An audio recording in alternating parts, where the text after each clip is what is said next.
il y a ce soir ici 53 maires qui ont à traiter de la vie de l'intercommunalité, de la vie de leur commune. Et donc, je vous demande de respecter les élus qui sont ici présents. Vous pouvez écouter, mais vous n'avez pas le droit de parler, sinon, malheureusement, nous serons obligés de travailler à huis clos.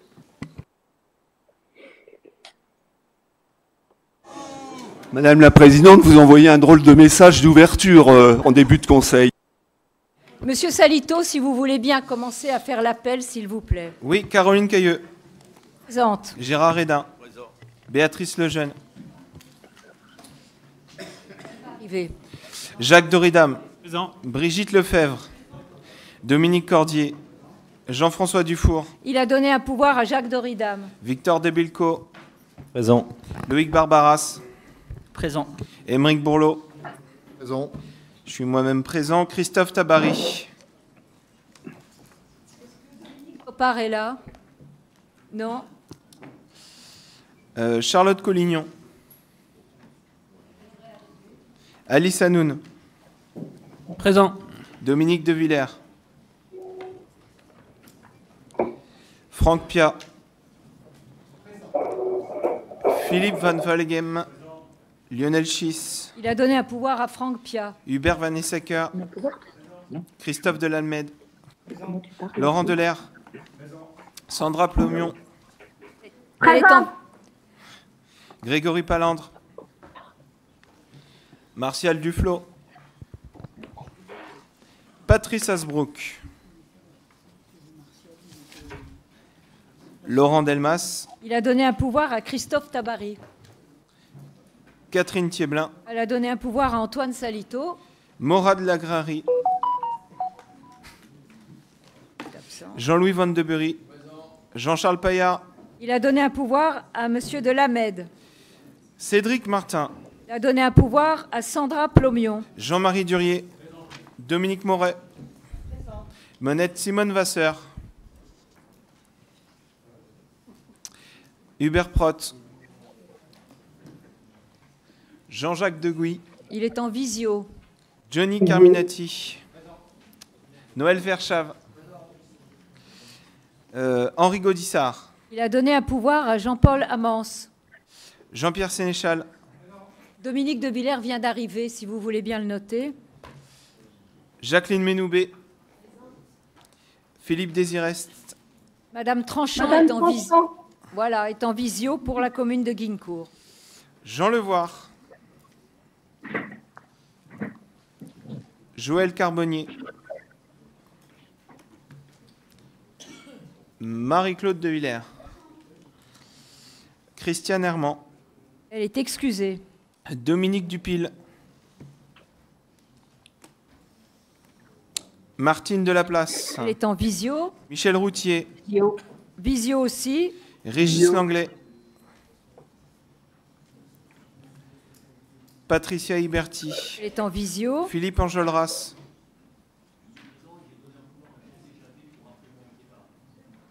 Martine Maillet.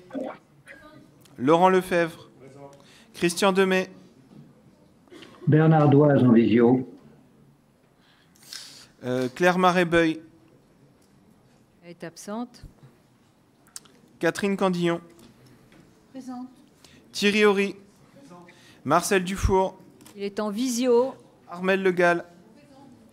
Alain Roussel. Isabelle Soula. Elle est en visio. Guylaine Capgras. Elle a donné un pouvoir à Alice Hanoun. Valérie Gauthier. Nathalie Roland. Dominique Claquemailly. Sylvain Frénois. Catherine Martin. Elle est en visio. Bruno Gruel. Patrick Sinoir.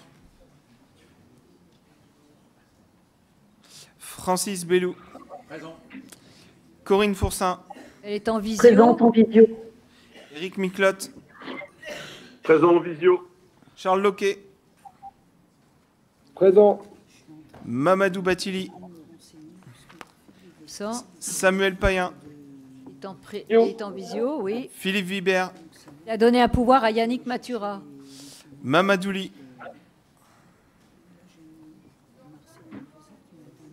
Jérôme Liévin. Il était là.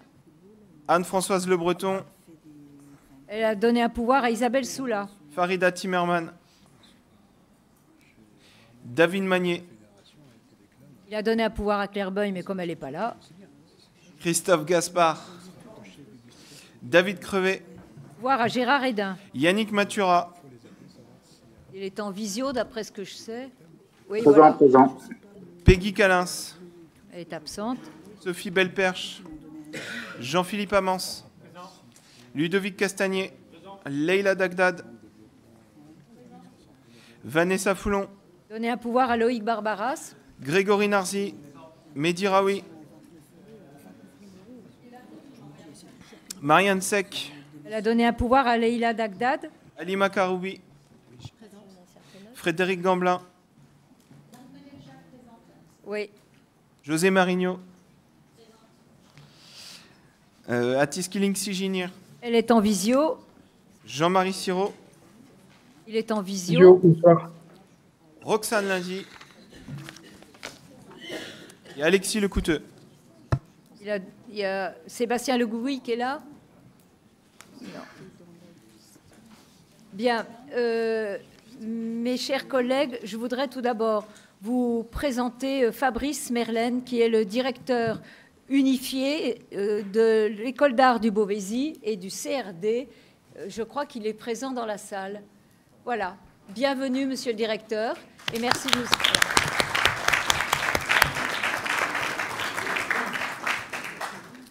Et puis évidemment, avant de débuter cette séance, je voudrais accueillir au sein de notre Assemblée le nouveau maire d'Auneuil, Johnny Carminati, et sa conseillère, Madame Armelle Le Gall. Et je voudrais évidemment vous souhaiter la bienvenue au sein de la CAB. Nous nous sommes rencontrés hier, Monsieur Carminati, pour préparer votre arrivée au sein de la collectivité. Bienvenue au nom de tous mes collègues.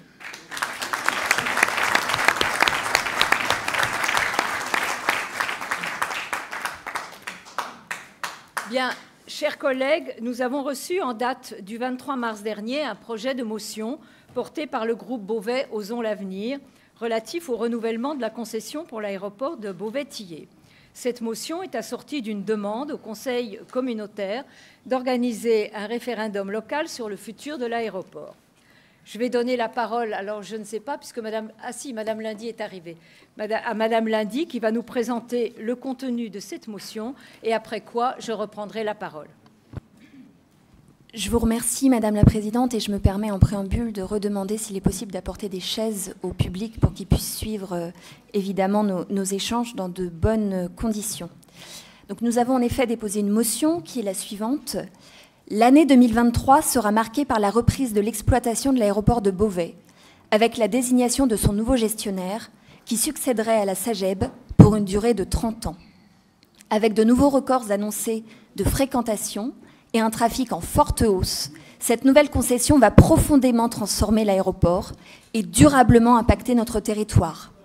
Émissions de gaz à effet de serre, pollution sonore, dépréciation foncière.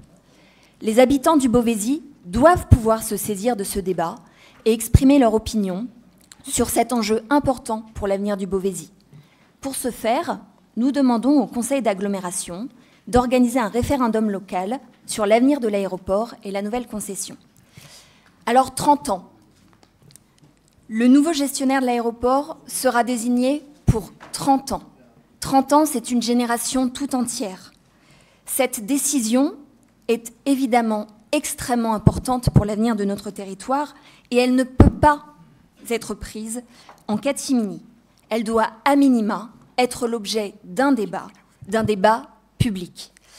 Alors, il faut simplement permettre aux habitants de Beauvais et de l'ensemble du Beauvaisis de s'exprimer, de donner leur point de vue sur l'avenir de cet aéroport qui est en effet un élément de notre territoire et qui va impacter demain leur quotidien, voire celui de leurs enfants, voire de leurs petits-enfants.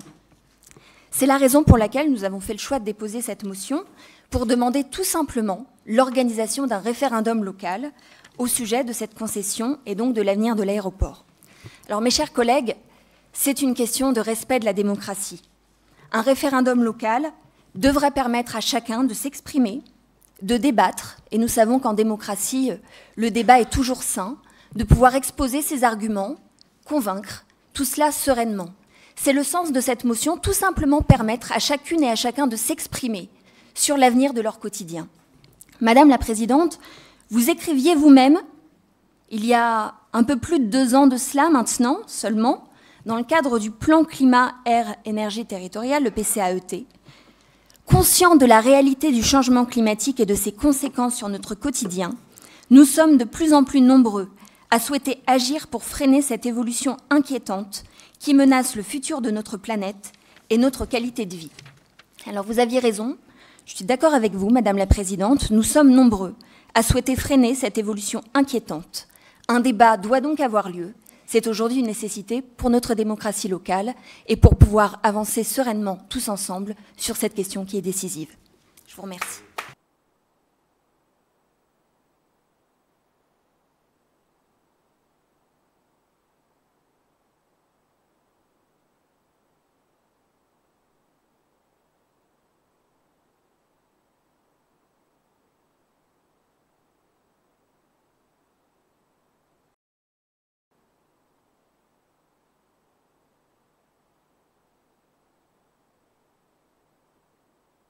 Pardon. Merci Madame Lundy pour votre intervention. Je l'ai évidemment lue avec attention et il ne vous étonnera pas que je n'y sois pas favorable.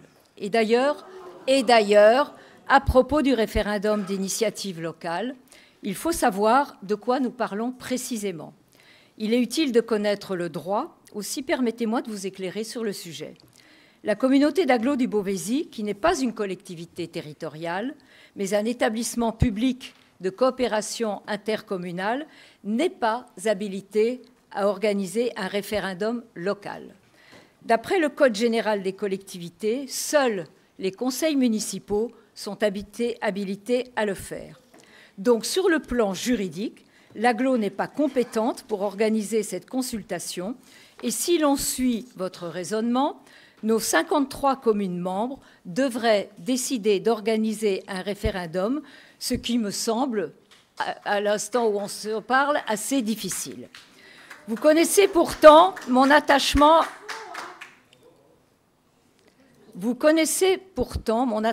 à la liberté de gestion communale, donc à la liberté pour les maires ici présents d'organiser, s'ils le veulent, dans leur commune, un référendum sur le sujet.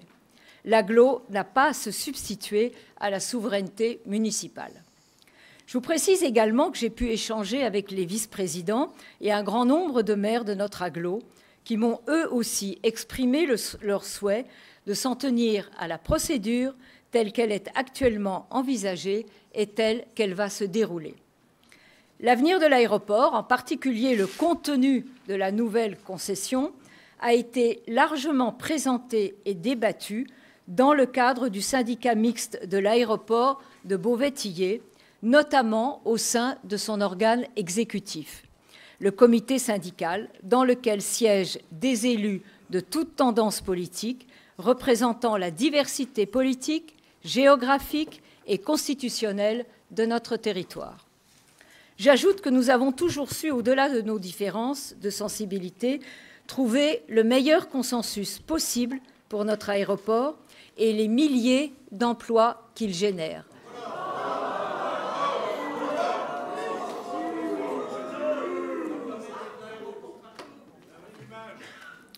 J'ajoute que nous avons toujours su, et ne l'oublions pas ici, tout en comprenant et en respectant la nécessité d'un aéroport qui respecte l'environnement, et je vais vous expliquer.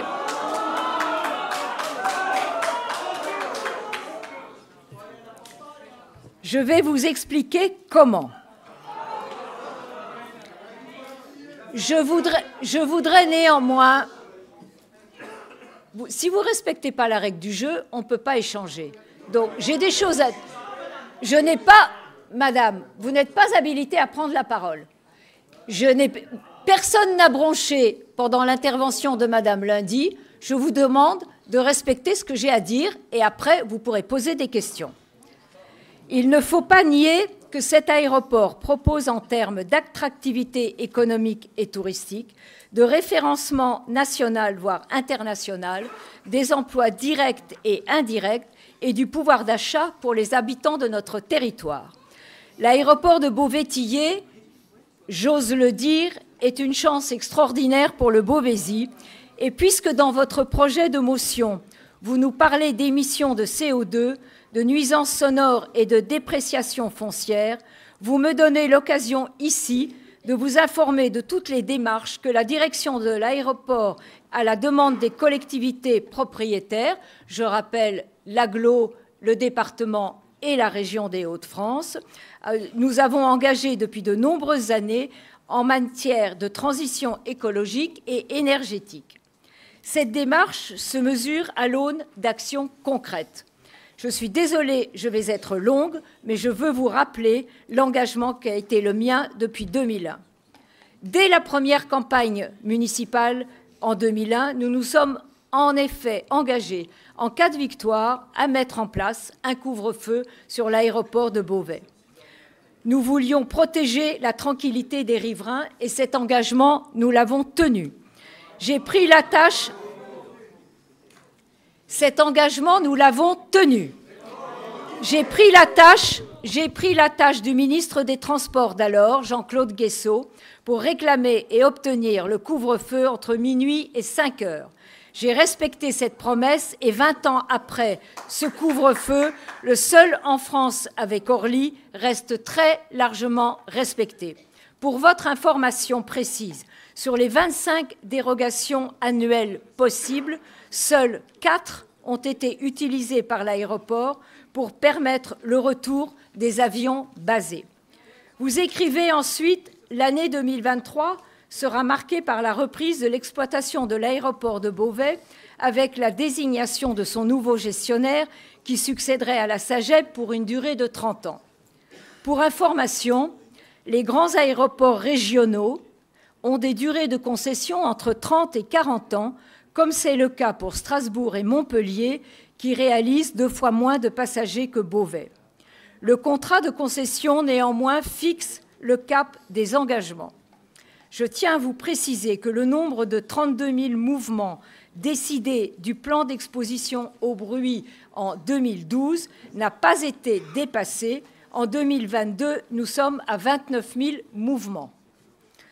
Je vais maintenant vous détailler les engagements verts pris, tant à ma demande qu'à celle d'Yves Rome et de Claude Géverck à l'époque, et aujourd'hui largement poursuivis et intensifiés par Nadège Lefebvre et Xavier Bertrand pour un aéroport plus décarboné et plus respectueux de l'environnement. Je tiens à ce que ce soit ici entendu et clairement compris. Voici les quelques éléments que je peux vous apporter. Nous avons engagé dès 2019 un plan de sobriété énergétique.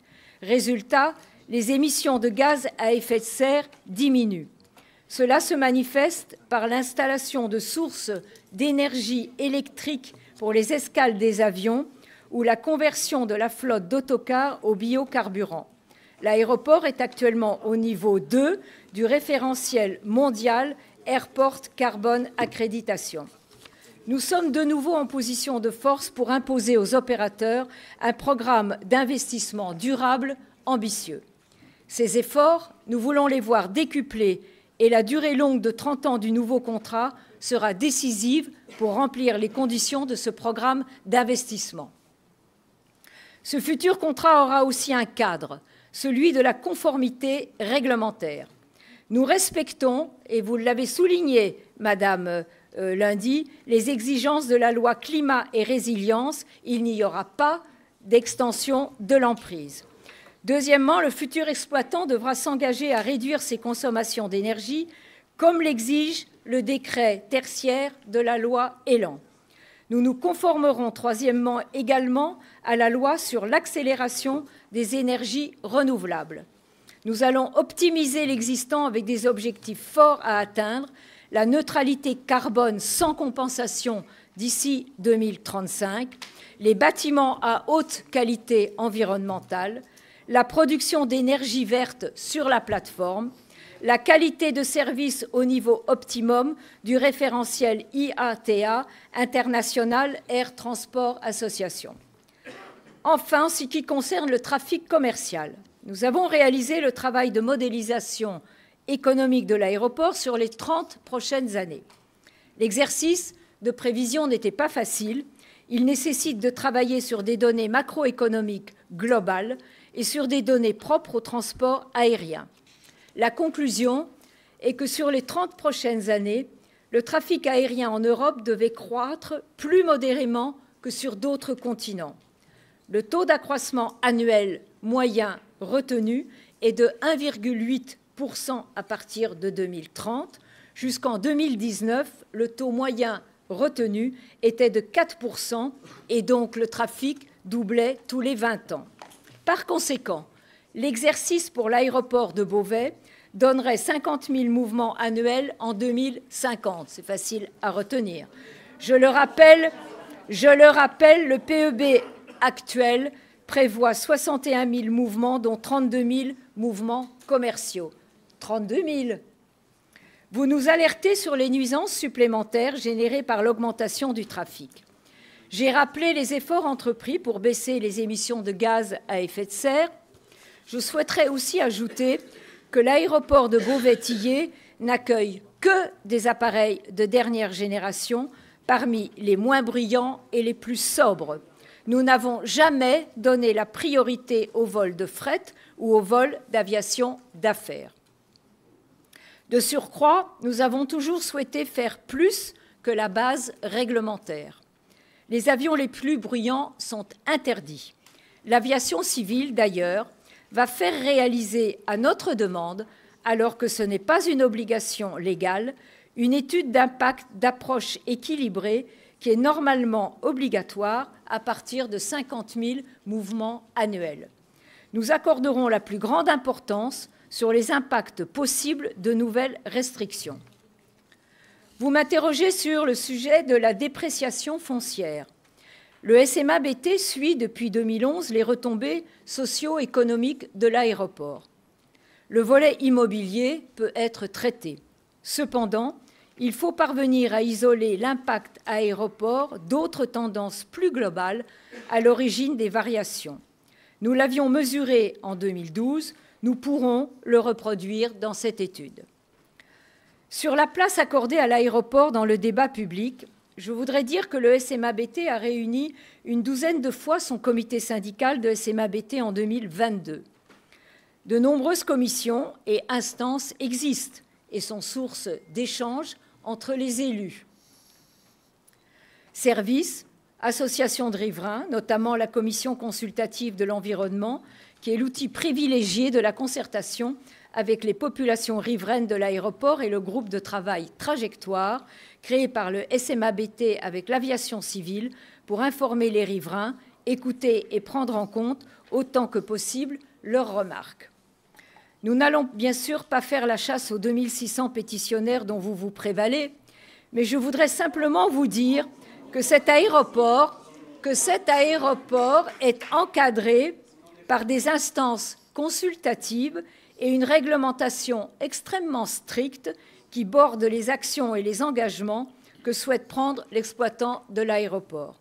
Tout est clair, transparent, tout est sur la table. J'ajoute par ailleurs que j'ai souhaité qu'une information sur l'aéroport, son devenir, le contenu de la future concession soit organisée au sein de notre conseil communautaire sous la forme d'une session plénière qui, je vous l'annonce, aura lieu le lundi 15 mai à 19 h, ici, dans cette salle. À cette occasion, la représentation citoyenne que vous incarnez, mesdames et messieurs les conseillers communautaires, et que nous incarnons tout autant que vous, aura la liberté de s'exprimer sur sa vision, ses propositions et les choix qui pourraient ou doivent être opérés pour cet aéroport. Philippe Trubert, directeur du SMA-BT, viendra présenter de la manière la plus claire et pédagogique possible le choix proposé par le SMA-BT. Sachez que les 3 collectivités propriétaires sont unanimes sur les engagements que nous voulons prendre et que nous pourrons, à la suite de cette présentation, débattre librement sur cette question de l'aéroport. Je précise que cette séance plénière n'appellera pas de vote et ne sera pas publique. Vous le voyez,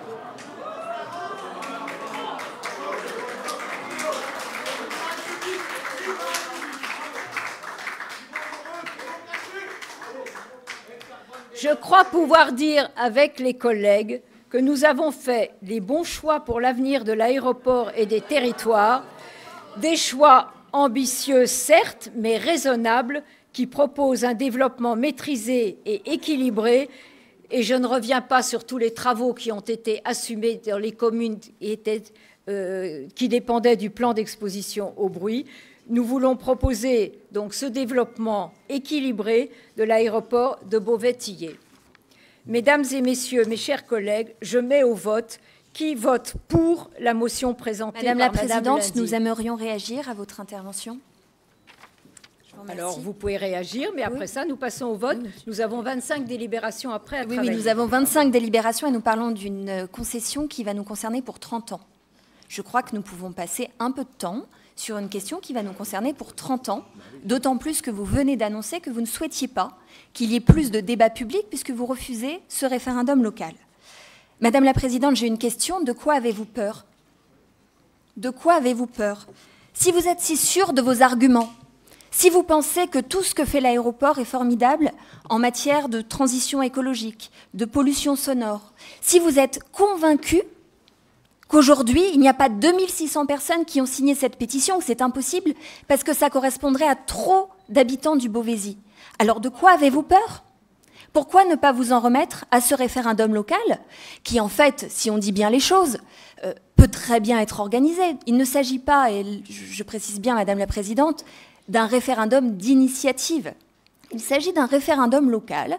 Donc nous pouvons très bien organiser dans nos communes des référendums à ce sujet, sur la concession, pour voir ce que viendront voter les gens, tout simplement parce que la démocratie est toujours une richesse et elle est toujours une chance. Et je crois qu'on gagne toujours à laisser la parole, à laisser s'exprimer les opinions dans le cadre de la démocratie, notamment dans le cadre d'un référendum, nous en avons plus que jamais besoin.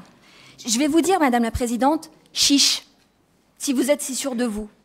Les arguments que vous nous avez exposés, on est prêt, on est tout à fait prêt à venir en débattre dans le cadre de ce référendum local. J'aurais des petites choses à vous dire parce que vous avez donné des chiffres, vous parlez d'émissions, vous dites qu'on a réduit nos émissions de carbone avec l'aéroport. Alors, c'est pas vrai, pour donner une idée, les émissions locales, donc du bâtiment, de l'aéroport, correspondent à 10 à 15% du total des émissions de carbone et 85% en fait, ce sont les avions, ce sont les vols des avions. Donc pour vous donner une idée qui parlera à tout le monde, et qui n'est pas de moi, mais une métaphore qui parlera, c'est comme si vous faisiez de merveilleux travaux de rénovation de votre garage, mais que par contre, vous multipliez vos trajets en voiture. Et donc, je vous laisse voir, peut-être M. Mathura, qui a une expertise sur le sujet, peut-être M. Debilco, mais bien d'autres, je vous laisse voir quel sera le bilan carbone de cette opération. Et donc, vraiment, Madame la Présidente, j'entends, vous développez des arguments, ils sont intéressants, je ne suis pas d'accord avec tout, débattons-en. Chiche, acceptez ce référendum local, permettez-nous de faire le pari de la démocratie, nous en sortons et nous en sortirons toujours plus forts, parce qu'on gagne toujours à débattre dans un cadre serein, dans un cadre apaisé, en permettant à tout le monde d'exposer ses arguments et de convaincre. Je vous remercie.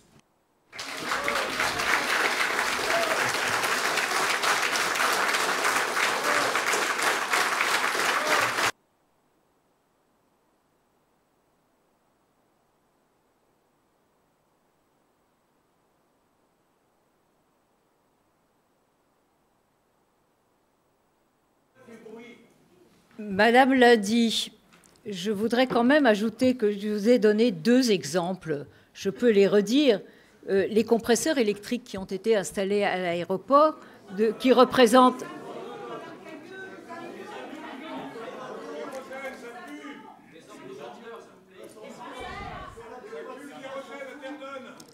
Alors écoutez, je crois qu'en effet, Madame Lundy, ça sera plus simple d'avoir un débat au sein de notre Assemblée et nous verrons après ce que les collègues maires pensent de votre référendum. Voilà, je pense qu'aujourd'hui, la sérénité n'est pas au rendez-vous et je vous propose de nous voir le 16 mai, nous ferons une réunion le 16 mai. Monsieur Horry. Oui, Madame la Présidente. Écoutez, s'il y a cette ambiance ce soir, c'est bien parce que jusqu'à aujourd'hui, alors même que la procédure a été lancée, il n'y avait jamais eu aucun débat, aucune information d'aucune sorte dans notre conseil d'agglomération et encore moins dans le public, chez les citoyens. Et ce que je constate, ce que nous pouvons tous constater, c'est que si nous n'avions pas déposé cette motion ce soir, il n'y aurait eu aucun débat sur le sujet.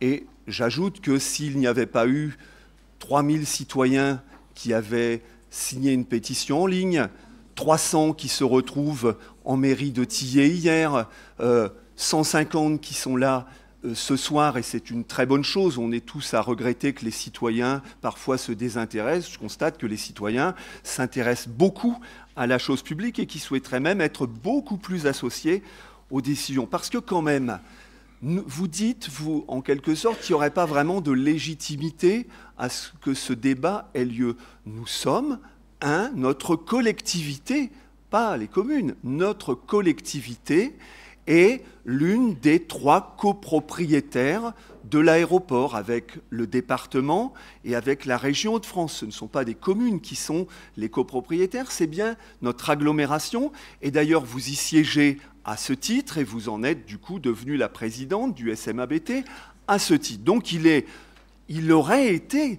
tout à fait légitime que, mais il y a déjà un an et demi, cette commission dont vous parlez là ce soir, que vous l'ayez organisée. Parce que quand même, les représentants de l'agglomération SMABT se sont prononcés sur quel mandat de notre agglomération.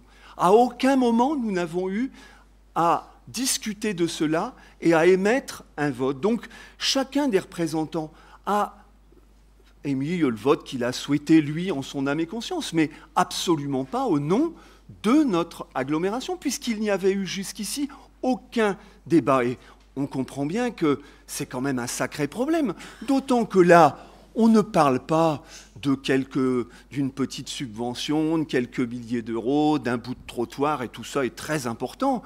Mais là, on parle quand même de partir pour une concession de 30 ans. Hier, une jeune femme me disait, d'un seul coup, elle réfléchit, elle dit « Mais 30 ans, en fait, j'aurai 60 ans à la fin de cette concession. Une vie, c'est quasiment une concession à perpétuité que vous proposez là. Jusqu'ici, la concession sortante pour l'aéroport, elle était de 15 ans. Et bien là, on double et il n'y a aucun débat là-dessus. Par ailleurs, vous ne proposez pas seulement de maintenir le trafic de l'aéroport à son niveau actuel, comme vous l'avez souvent laissé entendre dans des promesses diverses qui étaient réévaluées au fil des années. Là, on nous parle d'un doublement du trafic de l'aéroport. C'est pas rien quand même. Et puis alors, tout ça intervient quand même dans un moment où le questionnement sur l'avenir du trafic aérien est posé.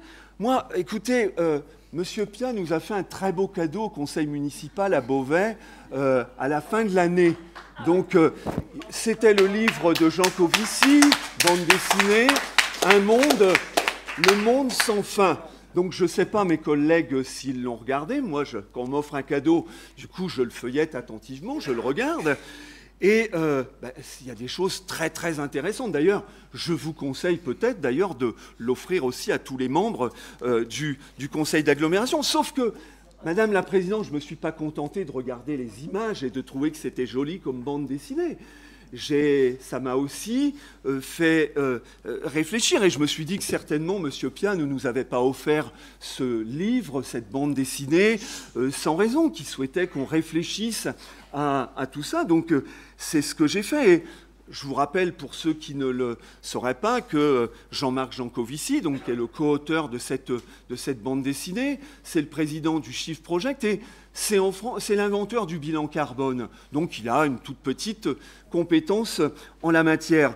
Eh bien, il est un de ceux qui, aujourd'hui, pensent qu'il faudrait, dans les années qui viennent, réduire drastiquement le transport aérien. D'ailleurs, il a une phrase où il dit « Le transport aérien est né avec le pétrole, il mourra avec ». Tout dépend après, justement, comment on organise ça. Est-ce que c'est la jungle ou est-ce que c'est organisé.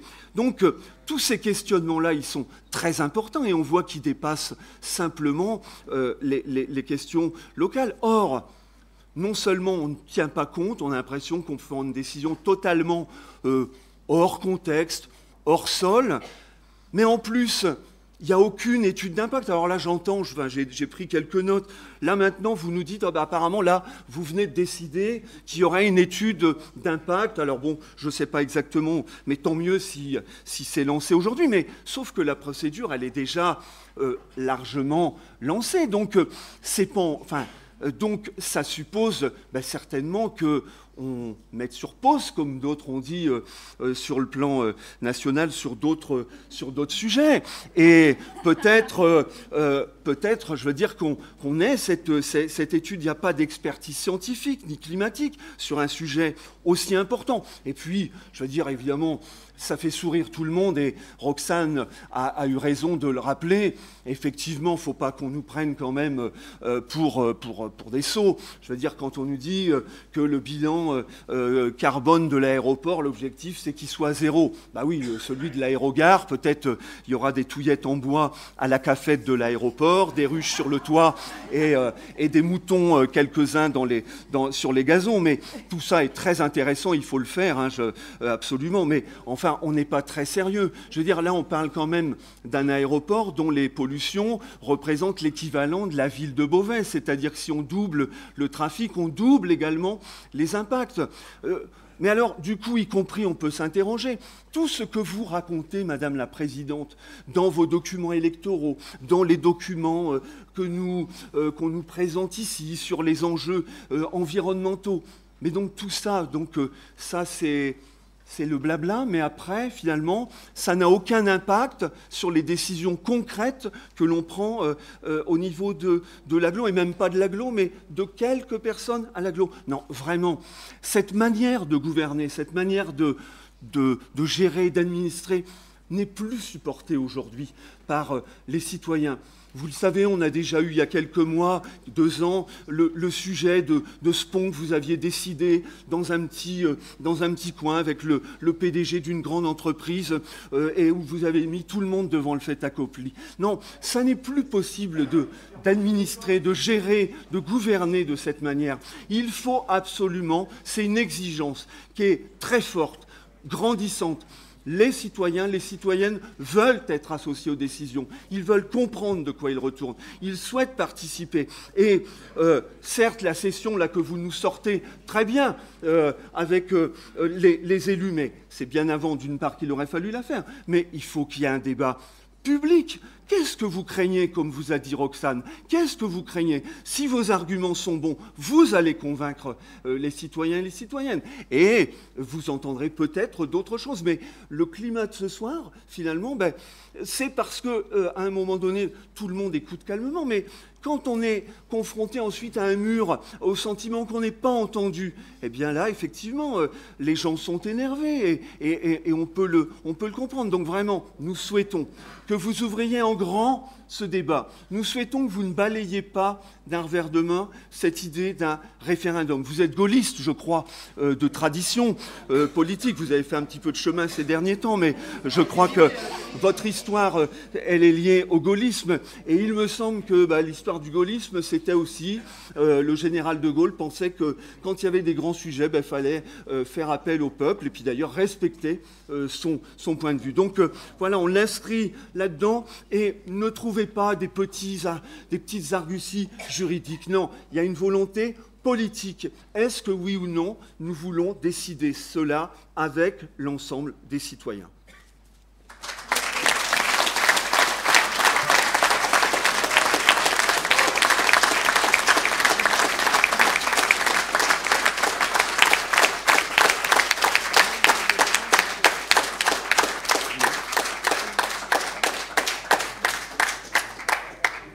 Monsieur Horry, vous avez l'air de balayer du revers de la main le travail que fait le SMABT, le syndicat mixte de l'aéroport de Beauvais-Tillé, où des collègues siègent, où nous avons débattu pendant de nombreux mois sur le cahier des charges de cette nouvelle délégation de service public.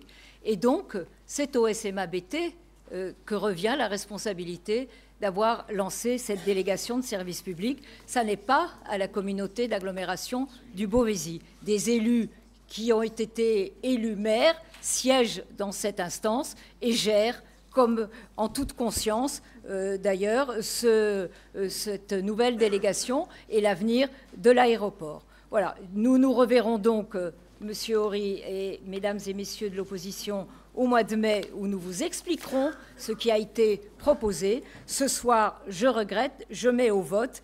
Qui vote pour la motion présentée par Madame Lundy? Alors, il y en a un. D'accord. 6.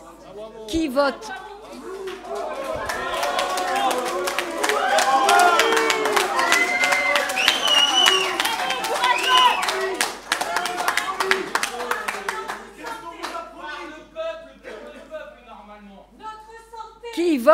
Qui vote contre la motion présentée par Madame Lundy?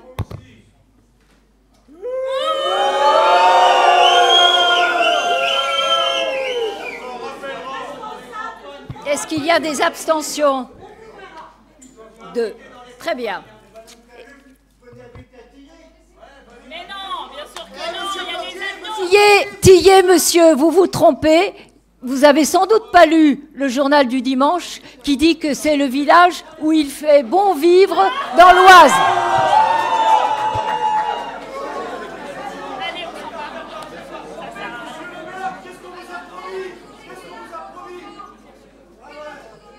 On passe à l'ordre du jour. Dossier numéro 1. Madame Cailleux, s'il vous plaît.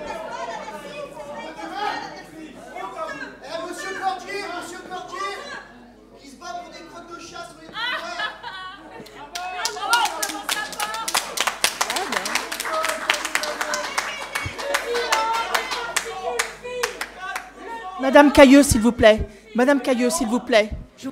Pour cette réunion du 15 mai, pourriez-vous accepter un autre expert que le SMABT? Pourriez-vous accepter une présentation par un autre expert que le SMABT pour le 15 mai? Je vais partir après. Je m'en vais. D'accord? Le 15 mai, acceptez-vous qu'un autre expert que le SMABT vienne faire une présentation aux élus? Pourquoi une seule présentation? À quel titre, Madame la Présidente, à quel titre? Maintenant, nous passons à l'ordre du jour.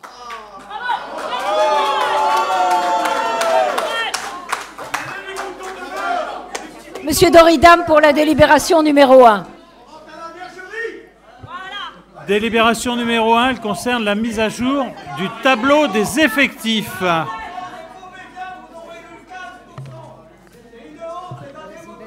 Vous avez une proposition de modification de tableau des emplois de la communauté d'agglomération. Il y a 5 modifications, 7 créations. Vous avez le détail dans la délibération. Je vous propose d'adopter ce point habituel.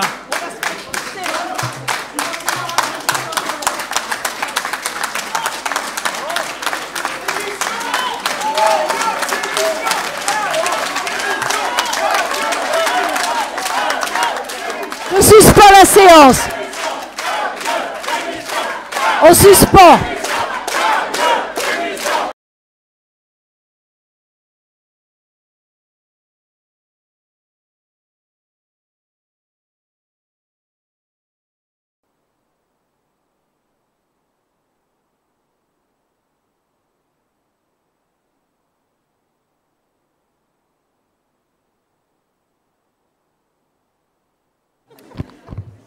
Bien, si vous le voulez bien, nous allons reprendre. Où il est Jacques Doridam pour ses délibérations? On a fait le dossier 1 ou même pas? Non, on ne l'a pas voté. Bon. Bon, voilà, je vais le rappeler. Allez.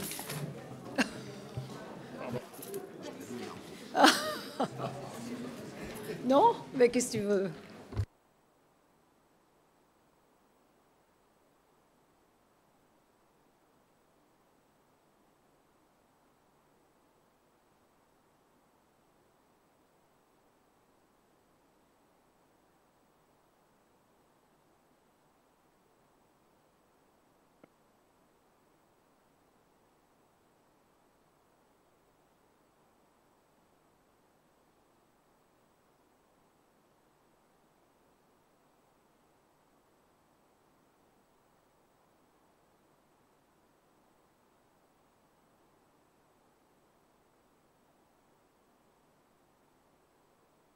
Bien, nous passons au vote de la délibération numéro 1, si vous le voulez bien. Non, on ne peut pas fermer la porte, c'est interdit, c'est pas possible. Bien, si vous n'avez pas de questions sur les créations d'emplois, vous avez tout dans la délibération. Voilà. Pas de vote contre, pas d'abstention. C'est donc adopté à l'unanimité des présents. Parce que là, maintenant, il faut que vous refassiez l'appel, non? Ah bon, d'accord.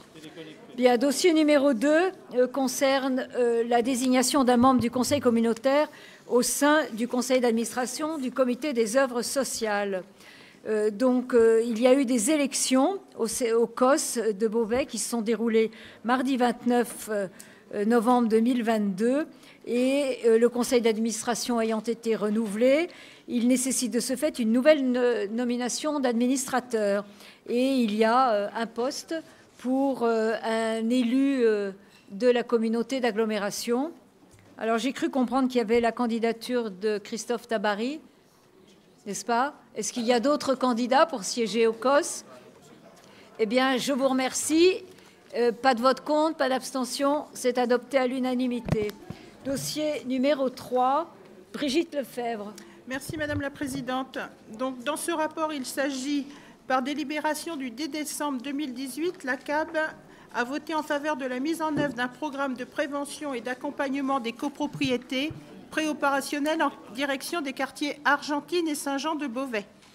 La part de logements en copropriété est importante sur le territoire du Beauvaisis et nécessite que, d'une part, des dispositifs de repérage et de prévention soient mobilisés pour suivre le vieillissement et la fragilisation de ces logements, et d'autre part, des moyens opérationnels plus lourds soient mis en œuvre pour les accompagner dans leur redressement quand elles sont en difficulté. Grâce à la mise en place entre 2018 et 2021 du dispositif de veille et d'observation des copropriétés à l'échelle de l'agglomération, cela représente un volume de 563 copropriétés pour 8 886 logements, soit près de 30% de son parc global de logements. Le parc en copropriété est réparti sur 23 communes de la CAB, dont 95% sont concentrés sur la ville de Beauvais. Le périmètre d'intervention du POPAC a concerné dans un premier temps les quartiers Argentine et de Saint-Jean de Beauvais, inscrits en secteur prioritaire de la politique de la ville. Ces deux quartiers comprennent 19 immeubles en copropriété pour un total de 2075 logements. 5 principaux syndics sont présents sur ces quartiers. Selon le degré de fragilité, 3 sorties opérationnelles ont été identifiées pour les copropriétés des quartiers Argentine et Saint-Jean, les POPAC opérationnels, donc ça c'est pour les copropriétés fragiles avec ou sans besoin de travaux, et 2 dispositifs de niveau curatif qui concernent la majorité des copropriétés ciblées par le POPAC, opération programmée d'amélioration de l'habitat, copropriété dégradée, le plan de sauvegarde. Afin de confirmer les sorties opérationnelles, les dispositifs d'OPA, CD et de plan de sauvegarde nécessitent la mise en place d'études préopérationnelles qui correspondent aux phases préparatoires des dispositifs visés. La finalisation des études préopérationnelles est visée pour la fin d'année 2024, début 2025. La préparation des conventionnements par l'ANA et le lancement effectif des dispositifs est visé pour l'année 2025. Il est donc proposé au Conseil communautaire d'approuver les conclusions de la mission de POPAC présentées au sein de notre stratégique, d'approuver la réalisation des études préopérationnelles à la mise en place des OPA-CD des quartiers Argentine et Saint-Jean, d'approuver la réalisation des études préopérationnelles à la mise en place des plans de sauvegarde des quartiers Argentine et Saint-Jean, de confier la mise en place des études préopérationnelles à des prestataires recrutés par la CAB sur marché public, d'approuver la mise en place des commissions préparatoires au plan de sauvegarde des quartiers Argentine et Saint-Lucien, d'autoriser la présidente ou sa vice-présidente déléguée à solliciter les cofinancements mobilisables auprès de l'ANA, et enfin d'autoriser la présidente ou sa vice-présidente déléguée à signer toutes les pièces relatives à l'exécution de ce dossier, notamment les futures conventions de partenariat. Merci beaucoup. Je voudrais juste, pour compléter les propos de la vice-présidente, vous donner la liste des communes concernées dans l'agglo, puisqu'il y en a 22. Auneuil, Auteuil, Berneuil, Bresles, Crèvecoeur, Goincourt, Herchy, Hermes, La Neuville, la rue Saint-Pierre, La Versine, le Sauchois, Litz, Milly, Rochy-Condé, Saint-Martin-le-Neu, Saint-Paul, Terdonne, Tillé, Troissereux, Velaines et Varluy. Voilà les autres communes dans lesquelles il y aura aussi des programmes de rénovation des copropriétés fragiles. S'il n'y a pas de questions, est-ce qu'il y a des votes contre, des abstentions? C'est donc adopté à l'unanimité. Dossier numéro 4, Monsieur De Bilco. Le dossier numéro 4 concerne le programme de déploiement d'infrastructures de recharge pour véhicules électriques et hybrides rechargeables, dit IRV, sur le territoire du syndicat d'énergie de l'Oise SE60. Donc, pour rappel, le syndicat de l'énergie SE60 a mis en œuvre un programme de déploiement de bornes de recharge des véhicules électriques et hybrides qui permet de mailler le territoire sur l'intégralité des communes qui bénéficient du SE60. Le réseau des bornes mouvoises a pour objectif de rassurer les utilisateurs sur la capacité à compléter leur autonomie en cours de route. Chaque borne mouvoise est équipée de 2 prises pour les voitures et de 2 prises pour les 2 roues permettant de charger 2 véhicules simultanément. Ce réseau est complété par un service public de recharge privilégiant l'interopérabilité et l'accès à tous les utilisateurs. C'est-à-dire que dans le cadre de ce programme, le SE60 travaille également avec les autres opérateurs, comme par exemple nous avons sur notre territoire Station E, comme autre opérateur que Mouvoise. Donc, cette délibération concerne aussi l'implantation de 2 bornes sur les communes de Fouqueny et Rochy-Condé. Alors, pour rappel, le coût d'investissement des bornes est pris à 80% dans le cadre du plan de relance par l'État. Le solde est financé par le SE60 sur les fonds propres du SE60. Il reste à la communauté d'agglomération 1 250 € par an et par borne à sa charge. Je vous remercie. Donc, pardon. Non, je vous proposais juste d'adopter les conditions techniques, administratives et financières d'exercice de la compétence, parce que là, dans ce cadre-là, nous allons déléguer cette compétence au SE60. Je vous propose aussi de valider le projet de déploiement des 2 infrastructures sur les 2 villages qui vont s'en doter, et de s'engager à prendre en charge le financement du coût de fonctionnement de ces bornes de recharge. Je vous remercie. Est-ce qu'il y a des questions? S'il n'y a pas de questions, on passe au vote. Est-ce qu'il y a des votes contraires, des abstentions? C'est donc adopté à l'unanimité. Dossier numéro 5, Monsieur Delamède. Merci Madame la Présidente. Ce dossier concerne l'aménagement du territoire et la mobilité. C'est-à-dire qu'à Saint-Paul, nous avons construit une nouvelle station d'épuration. Et cette station d'épuration, bien évidemment, a généré des mesures compensatoires. Certaines de ces mesures compensatoires sont situées, impactent une parcelle appartenant à la commune de Saint-Paul pour environ 4 000 m². Et cet impact, bien évidemment, a donné lieu à la signature d'une convention de gestion entre la commune et la communauté d'agglomération. Donc la commune de Saint-Paul a délibéré en décembre 2022 en vue de céder à la communauté d'agglomération une emprise de 4 579 m² à prendre sur la parcelle précédemment citée, au prix de 1 € le m². Il est donc proposé au Conseil communautaire d'acter l'acquisition de la parcelle cadastrée AI60 pour 4 579 m² auprès de la commune de Saint-Paul au prix de 4 579 €. Je vous remercie. Est-ce qu'il y a des questions? Pas de questions. On passe au vote. Est-ce qu'il y a des votes contraires? On achète à Saint-Paul.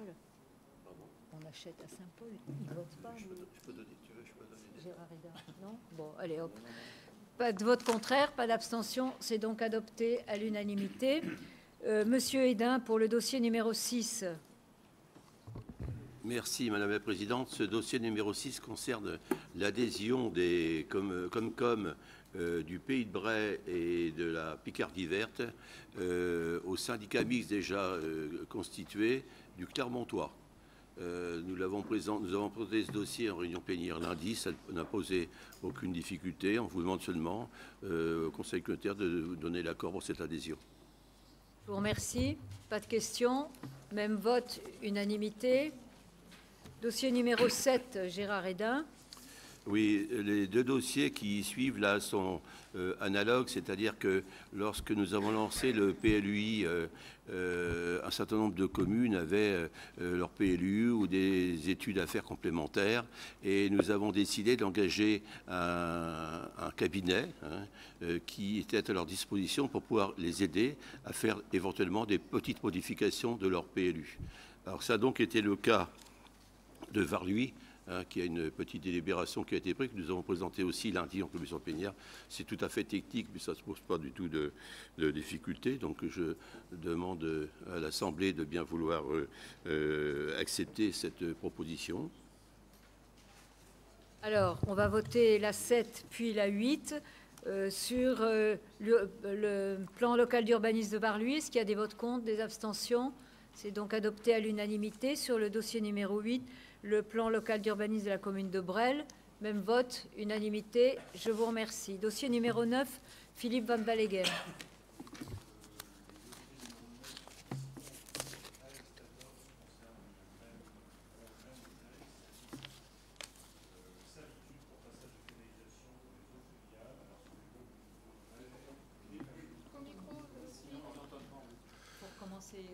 Parce que j'ai un bazar sur le bureau.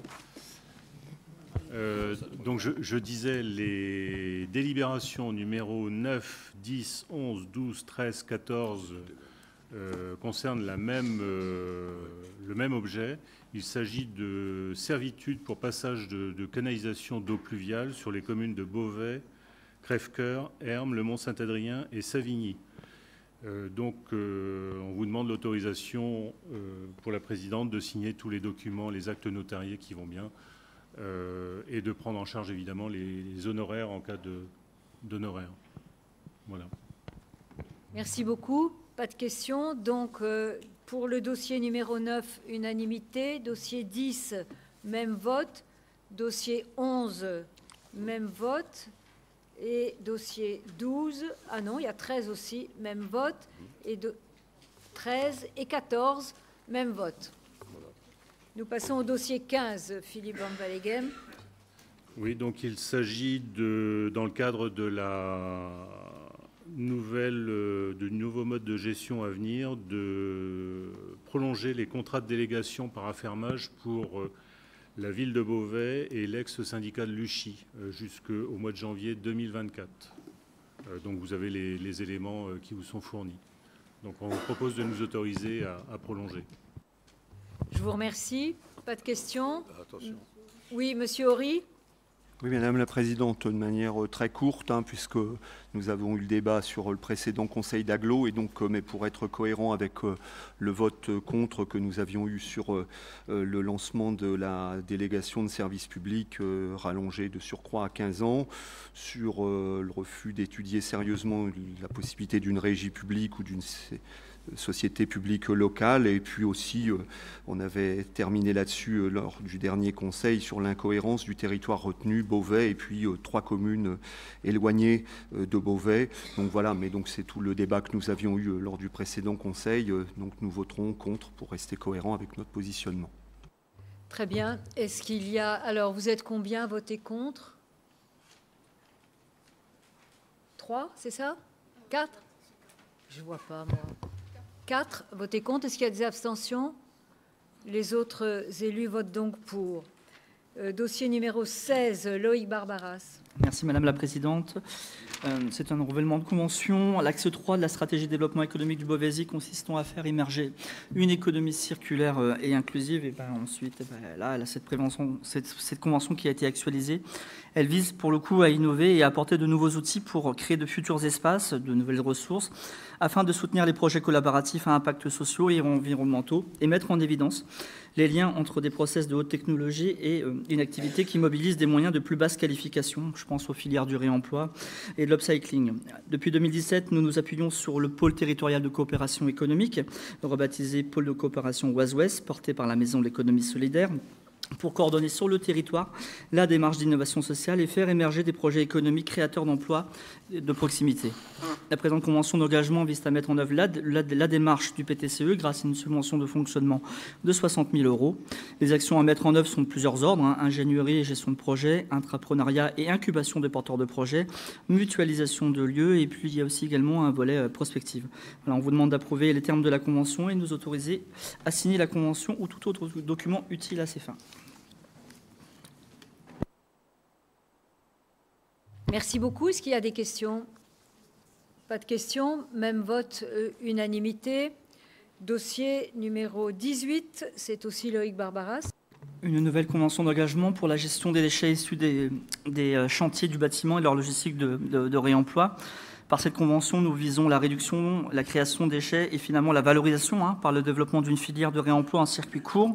C'est en ce sens qu'un appel à manifestation d'intérêt portant sur les activités de collecte et de valorisation des produits et matériaux de construction de bâtiments a été lancé. Le 9 janvier dernier, nous avons retenu l'association Matériaux-Sol comme lauréate. Et en fait, on vous demande d'acter par cette délibération que Matériaux-Sol est lauréate de l'AMI et d'approuver les termes de la convention. Pas de questions. Même vote, unanimité. Dossier 19. Pardon. Oui. Pour la 18, Monsieur Enjolras s'abstient. Alors, d'accord. Monsieur Enjolras s'abstient. Est-ce qu'il y a d'autres abstentions? On ne l'a pas présenté encore. Pardon, c'est 17. C'est 17 qu'on vient de voter. Bon. Donc 18, Loïc Barbaras. Le lancement d'une nouvelle étude d'écologie industrielle et territoriale. Donc, nous sommes toujours dans la mise en œuvre de la stratégie économique du territoire, l'axe numéro 3. Les réflexions en matière d'écologie industrielle et territoriale intègrent ce champ. Ces travaux cherchent à optimiser les ressources dans un espace économique donné, généralement à l'échelle d'une zone d'activité. Ces études proposent une approche systémique, inspirée du fonctionnement des écosystèmes naturels, ce qu'on appelle le biomimétisme.